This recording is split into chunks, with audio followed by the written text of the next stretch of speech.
در اخبار آزادی از حادثه‌هایی که یک روز اخیر در تاجیکستان و جهان گذشت خبر می‌دهیم. درود بیننده عزیز. با شما هستم مومن احمدی. امروز 16 ژانویه است. نگاه به سرخط خبرها. دادستانی کلی تاجیکستان زنازنی دادستان شهری بستان ولایت سوخت و مالک یک طرفخانه خوجند را تحقیق می‌کند. مقامات روس پس از 4 روزی بازداشت ده‌ها مهاجر تاجیک را دوباره به تاجیکستان پس گرداندند. Buradan aeroport Domodedow, aeroport Zhukovskiy ба Tojikiston روی می‌کردند. پدر و مادر عایشه کریمووا اصرار می‌ورزند که فرزند آنها در خانه شوهرش بر اثر لتوکوب فوتیده است، نه از دود گنراتوری برقی. از گلویش وای قپیدگی جفیدگی است. بدنش هم از سیبسیو کبود کندگی. دادستانی کلی تاجیکستان حادثه زنازنی با حضور دادستان شهری بستان ولایت سوخت در یک طرفخانه در خوجند را تحقیق دارد. چند منبع رادیو آزادی روز 16 ژانویه گفتند که مناقشه شب 22 به 23 دکبر سال گذشته در طرفخانه پارلمانتی شهری خوجند میان عبدالقهار عزیزوف دادستان شهری بستان و پرویز اشوروف مالک طرفخانه پارلمانت رخ داده است. شاهدان میگویند به خاطر آرام کردن مناقشه یک کارمند پلیس که آنجا حضور داشته است از تپانچه به هوا تیر پرانده است. هنوز معلوم نیست که سبب مناقشه چی بوده است و آن با عیب کی آغاز شده است. با گفته شاهدان پسر پرویز اشوروف نیز در این جنجال همراه است. با گفته منابع رادیو آزادی چون پای دادستان در میان است، تحقیق حادثه به صلاحیت دادستانی کل ربط میگیرد. در مقامات دادستانی شهر خوجند حادثه را رسما تصدیق یا رد نکردند. منابع رادیو آزادی گفتند حالا دادستان عبدالقهار عزیزوف در رخصتی بیماری قرار دارد. نظر جانب‌ها معلوم نیست. زنازنی و یا مناقشه با اشتراک نزدیکان و فرزندان منصبداران و یا نزدیکان آنها در تاجیکستان زود ثبت می شود، اما در اکثر موارد پروندهشان جدی تحقیق نمی شود. مقامات روسیه ده‌ها مهاجر تاجیک را به روسیه راه نداده پس از 4 روزی بازداشت در فرودگاه مسکو آنها را به تاجیکستان اخراج کردند. مهاجران میگویند به آنها هیچ دلیل برای راه نیافتنشان به روسیه و سبب اخراجشان را نگفتند. در دوام 2 سال اخیر مقامات در روسیه ده‌ها هزار مهاجران کاری را با بهانه‌های گوناگون از این کشور اخراج کردند. ارشاد سلیمانی و شهلای عبدالله با مهاجران اخراج شده در نزد فرودگاه دوشنبه صحبت کردند. بیش از 100 مهاجری تاجیک را به حدود روسیه اجازه ورود نداده از فرودگاه‌های مسکو اخراج یا بازپس فرستادند. این مسافران میگویند روز 12 ژانویه به مسکو پرواز کرده بودند، ولی به جای وارد شدن به شهر 3 شبانه روز در فرودگاه دمدیدو و ژوکوفسکی در شرایط ناگوار نگهداری و در نهایت به تاجیکستان رانده شدند. این ایرپورت проверка می‌کردند، بردن جا محکم می‌کردند. یک نیم سوتکا در جا محکم بودیم. ما باید دوشنبه پرواز می‌کردیم. ما را بردن ایرپورت داماددوف، ایرپورت ژوکوفسکی به تاجیکستان روی می‌کردند. این مهاجران میگویند به آنها دلیلی ندادن اجازه ورود به روسیه را شرح ندادند و همچنین نگفتند که چرا اخراج یا دپارت میشوند. سبب اینو معلوم نمیگم، میگی سبب شب پرسم جوسکی گام میزنه قطعی. با گفته این مسافران آنها را بدون باگاژهایشان از یک فرودگاه به فرودگاه دیگر بوده به خوجند روان کردند و بعد از 6 ساعت از خوجند به دوشنبه آوردند. تلفن میکوبد، تلفن تا هیچی هم نداشته باشه، دپارتاسیا پاسپورتی نداشته باشه، دپارتاسیا میگیره. نامعلوم است، 3 ماه پس با معلوم میشه که چند سال زدگان. من بکنم 35 سال میکنم خیلی. ای 5 تا 35. چند نفر؟ 90 کس ای سریس. سی علی عزیزوف مهاجری دیگری اخراج شده میگوید آنها را بسیار تحقیر کردند و حتی اجازه نمیدادند که آب نوشند و دیگر حاجت‌های انسانیشان را برآورده کنند. لیشنا مرا گفتن که چی با گفت پاسپورت алыш کرده. ما گفتم ای سال 2016 алыш کردگیم، حاضر 25 26 شده. ها گفتم در 10 سال ما پیش алыш کردگیم، گفتم چی با پرتنزیا در 10 سال نشده، ایمینم 25 26 داشت. شیدا میکرد. میگرده مرا میگه که برای مقامات خطونده جالب که جمو جالب یاگون تا تر قبول نمیکنیم. همه چی خیلی گنده.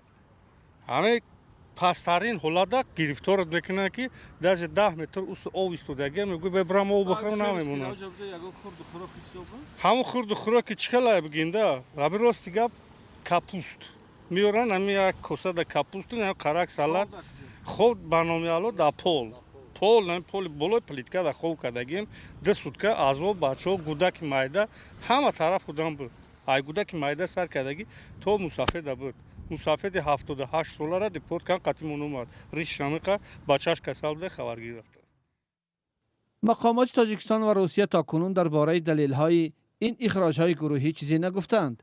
در وزارت مهنت، مهاجرت و شغل اهالی تاجیکستان روز 16 ینور درباره دلیل‌های افزایش اخراج مهاجران در روزهای اخیر اظهار نظر نکردند. تنها گفتند که دلیل‌ها آمار و اقدام‌های این نهاد کارکرد شده ایستادند و در نشست خبری وزارت پیشنهاد می‌شوند. با گفته یک منبع در مقامات مهاجرت، با علاوه این 90 تن همچنین 46 ساکن دیگری ولایت سوخ نیز اخراج و به وطن فرستاده شدند.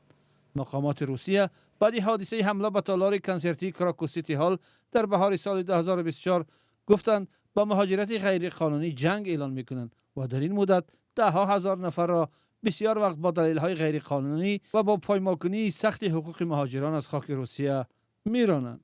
بنا به اطلاع خدمات فدرالی اجرایچیان سود در سال 2025 بیش از 54,000 شهروند خارجی با قرارهای این نهاد از روسیه اجباراً اخراج کرده شدند. دقیق معلوم نیست که چه شماری آنها تاجیکستانی ها می باشند.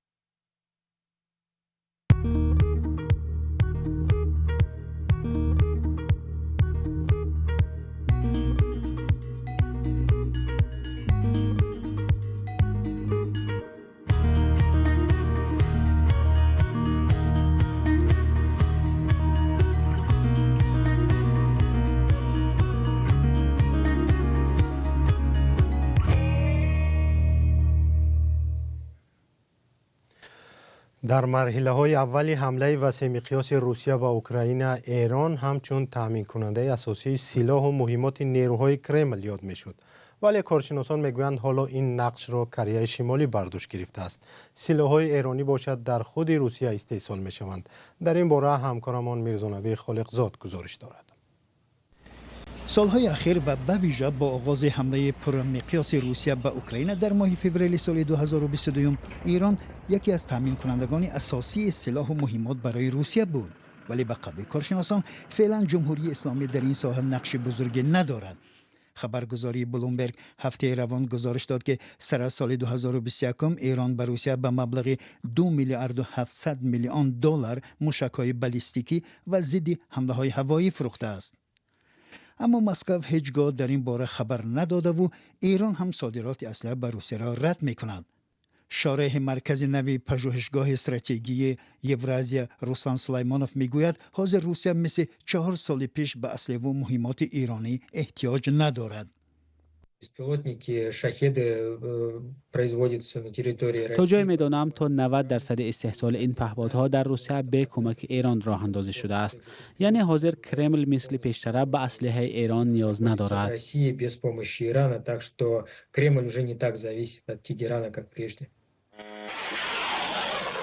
ایران در تامین تکنولوژی و آموزش کادرها هنگام بنیاد کارخانه تولید هواپیماهای بی‌سرنشین در شهر یلابوگای جمهوری تاتارستان روسیه یاری رسانده است. طبق گزارش‌های رسیده محض در همین جا درون یا پهپادهای شهید با نام گران تولید می‌شوند. بر پای معلومات اوکراین هر ماه در روسیه تا 5000 نوع پهپاد دورپرواز و از جمله گران و گربرا استحصال می‌کنند.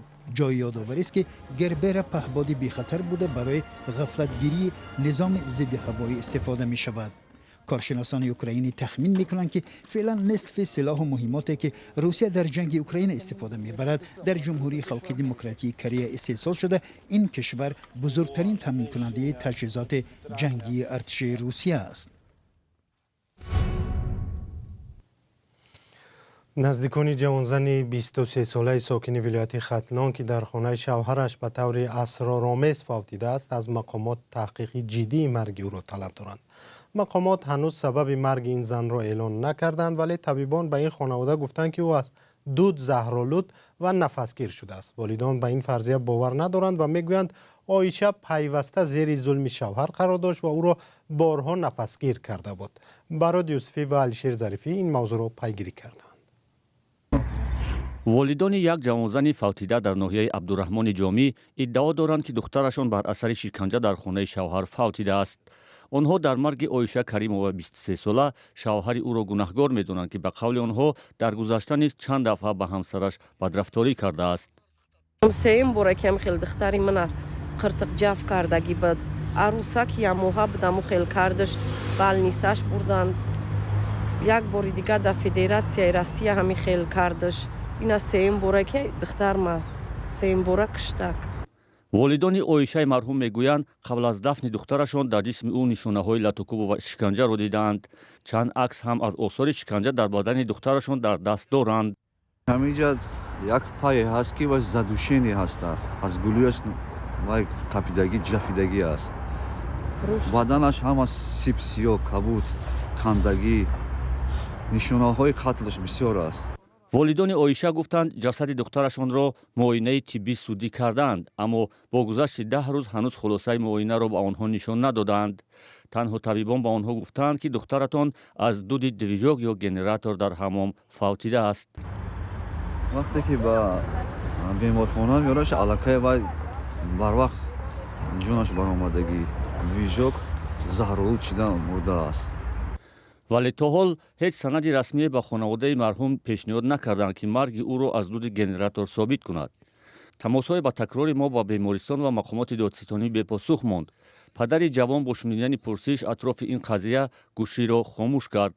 سرطبیب بیمارخانه مرکزی ناحیه عبدالرحمن جامی نیز گفت بعداً تماس گرفت ولی دیگر به تماس‌های ما پاسخ نداد.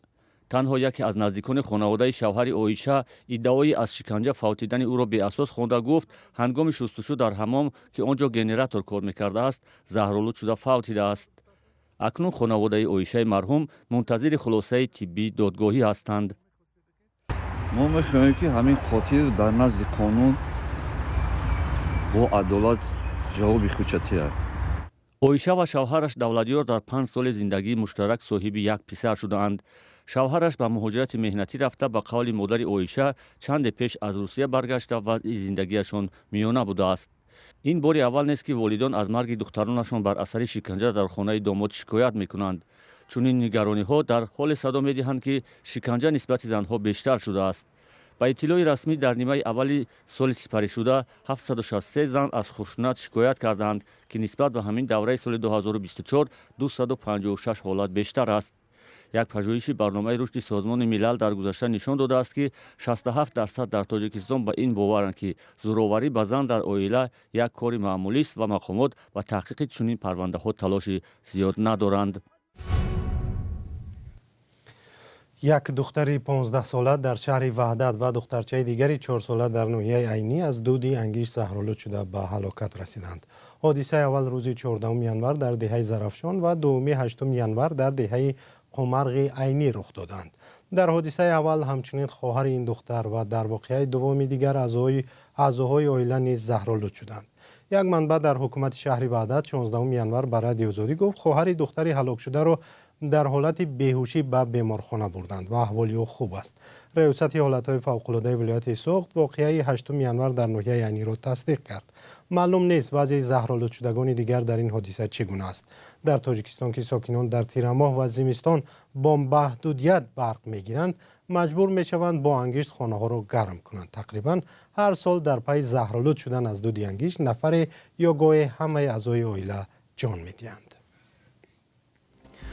برنامه اینجا به پایان رسید. خبرهای نو و آن خبرهایی که در 15 دقیقه گفته نشدند شما از سامانه آزادی آرت و صفحه های رادیو آزادی در اینستاگرام، تلگرام، تیک تاک، یوتیوب و شبکه ایکس پیدا کنید. با امید خوشروزی ها، خداحافظ.